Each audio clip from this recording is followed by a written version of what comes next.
Hi everyone. Today in this video let us discuss about the domperidone. What is domperidone? This is one of the drugs used as an anti-emetic agent, and this drug is also called as a prokinetic drug, which increases the gastric peristalsis, thereby it increases the gastric motility.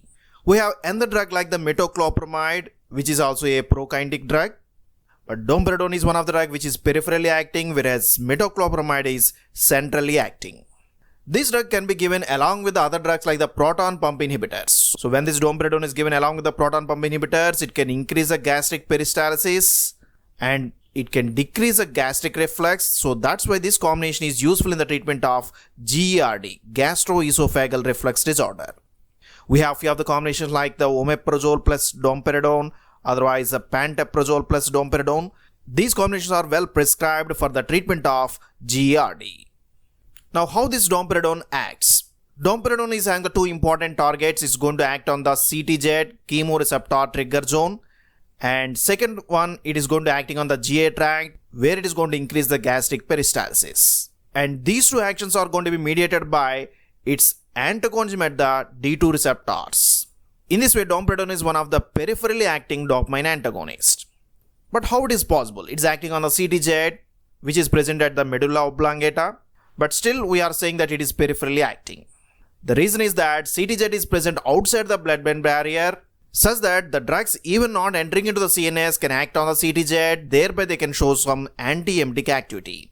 So here the domperidone is having no significant entry into the CNS, but still it can act on the CTZ to inhibit the nausea and vomiting. And this is again important that many of the antipsychotics like the promethazine, haloperidol, chlorpromazine, they also show some anti-emetic activity, but these drugs can enter into the CNS, thereby they can produce few of the central side effects like the extrapyramidal side effects.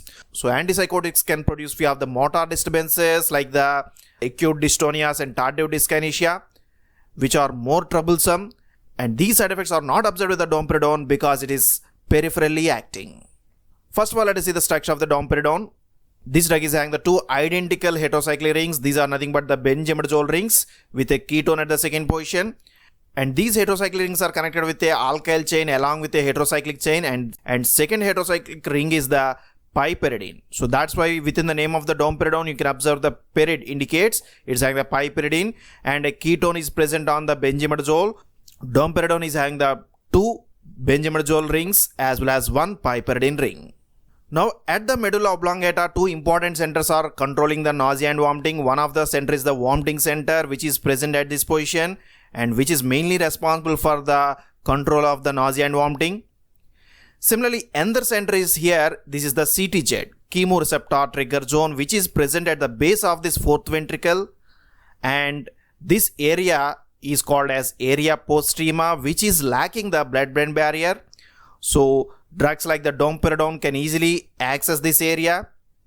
So even they are not entering into the CNS, they can act on the CTZ to control the nausea and vomiting. Now the CTZ, chemoreceptor trigger zone, is not having the blood-brain barrier. Otherwise, it is having one of this barrier which is leaky in nature. This barrier is leaky in nature because it is having some perforations. Here the epithelial cells are not connected by the tight junctions, so these types of epithelial cells are called as fenestrated epithelial cells. And since the pore size is more here, the drugs can easily cross this barrier, therefore they can enter into the CTZ. Now this CTZ is equipped with the different types of receptors. For example, it can be equipped with the 5-HT3 receptors on which the serotonin can act. Similarly, it is equipped with the D2 receptors, dopamine receptors on which the dopamine acts.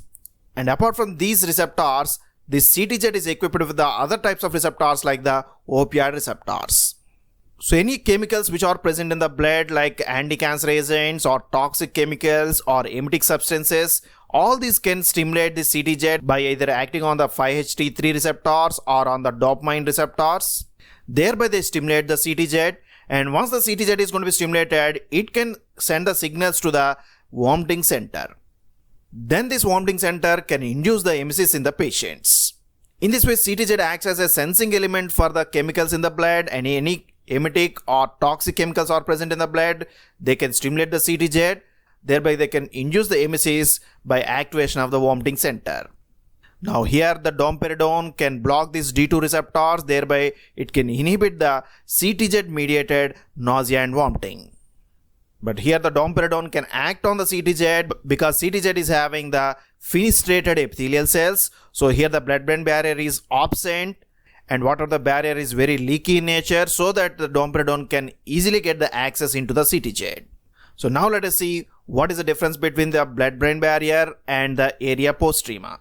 At the blood-brain barrier, the capillaries can supply the blood to the brain cells, and between the blood and the brain cells there is a gap, and this gap is made up of the epithelial cells. So here so many number of epithelial cells are going to form a barrier here, and they are also supported with a basolateral membrane and connected with the astrocytes. Between these epithelial cells we have the junctions will be present, and these are the adhesion junctions which are going to connect the one epithelial cells to the other epithelial cells.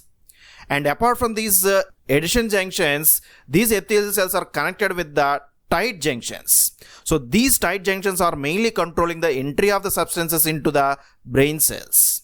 So different types of substance will have the different permeability through the blood-brain barrier. If a substance is highly lipophilic, it can enter through these epithelial cells and can enter into the brain.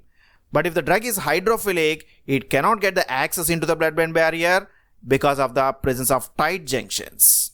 So domperidone is such a drug which cannot enter the CNS. It cannot pass through the tight junctions.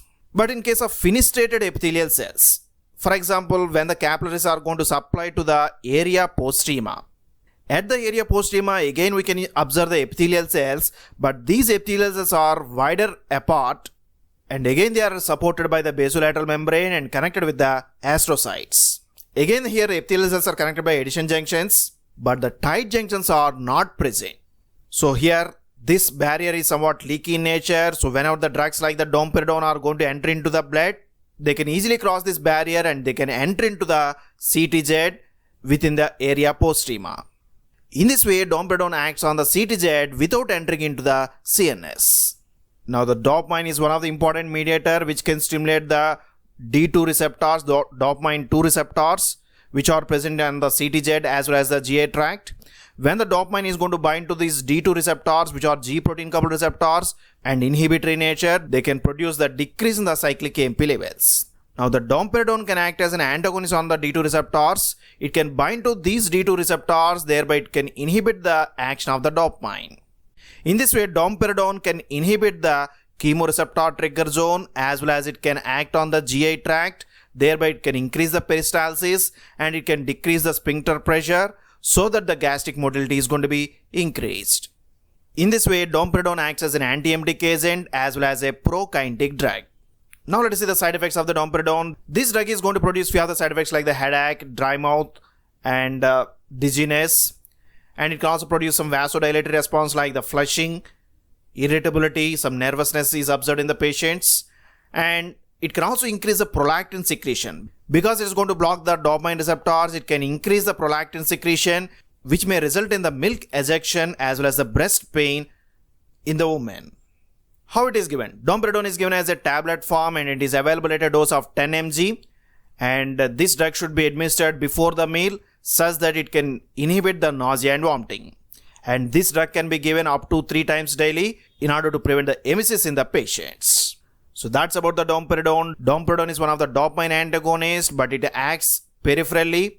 Even it acts on the CTZ, which is outside the blood-brain barrier. So it is not entering into the CNS. So it shows only peripheral side effects. And this drug acts as an dopamine antagonist at the CTZ as well as GI tract. Thereby it can increase the gastric peristalsis and it can reduce the gastroesophageal reflux. This drug can be used in the treatment of chemotherapy-induced nausea and vomiting, as well as it can also be used in combination with the proton pump inhibitors in the treatment of gastroesophageal reflux disorder. So that's for today. If you like this video, please subscribe to our channel, share this video with your friends, post your comments in the comment box. Thank you for watching this video.